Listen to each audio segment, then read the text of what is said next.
उदलाठारे जातीय प्रेस दिवस unique press club पक्षरु आयोजित हो जाइछि। मधुसूदनम माधवं माधव विष्णु उपजिल्लापाल डेपुटी कलेक्टर समेत वरिष्ठ सांबादिक अतिथि भावे जोगदे जातीय प्रेस दिवस पालन नहीं निजर वक्तव्य रखिथिले।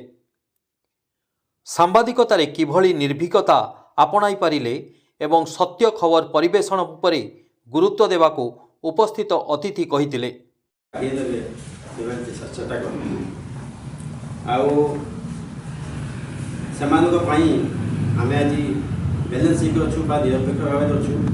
एथिसहित सरकार विभिन्न समय रे सांबादिकंक उपरे हेउथिबा आक्रमण को नजर रे रखी सांबादिक सुरक्षा आईन प्रणयन करने को उपस्थित अतिथि मत रखिथिले।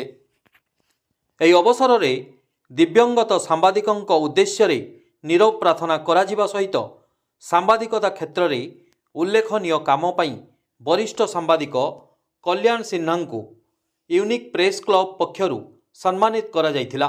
आजिर दिवस आमर समस्त गोटे गुरुत्वपूर्ण यही दिवस रे प्रति वर्ष आपण माने जानिथिबे समस्त गोटे वार्ता थाए। तो आमर किभली सठिक संवाद दबा भूल संवाद विरत रहिबा समाज प्रति आमर गोटे गुरु दायित्व रही। एपरी किछि भूल तथ्यर संवाद आमे दबा नहीं जहाँकि समाज रे बा लोकं पारे कुप्रभाव पड़िबो। तेणु सांबादिक भाई माने समस्त को आमर विशेष अनुरोध सठिक संवाद परिवेषण करंतु निजर उत्तरदायित्व निर्वाह करंतु।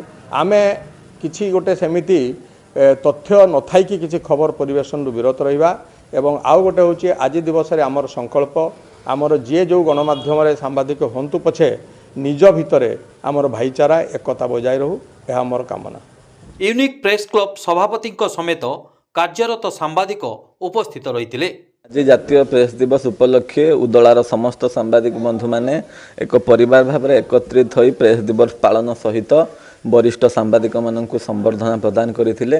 ता सहित उपस्थित समस्त अधिकारी सांबादिक निजर अभिज्ञता को निजर जूनियर माननकु केमिति सांबादिकतारे सचोट रहिके निर्भीक रहिके काम करि परिबे से विषय निजर जूनियर माननकु सतर्कतार सहित उपदेश देइथिले। तेणु आजिर एही जो प्रोग्राम एक सुंदर प्रोग्राम थिला एथिपई उदलार समस्त सांबादिक माननकु धन्यवाद। Bureau report spotlight India.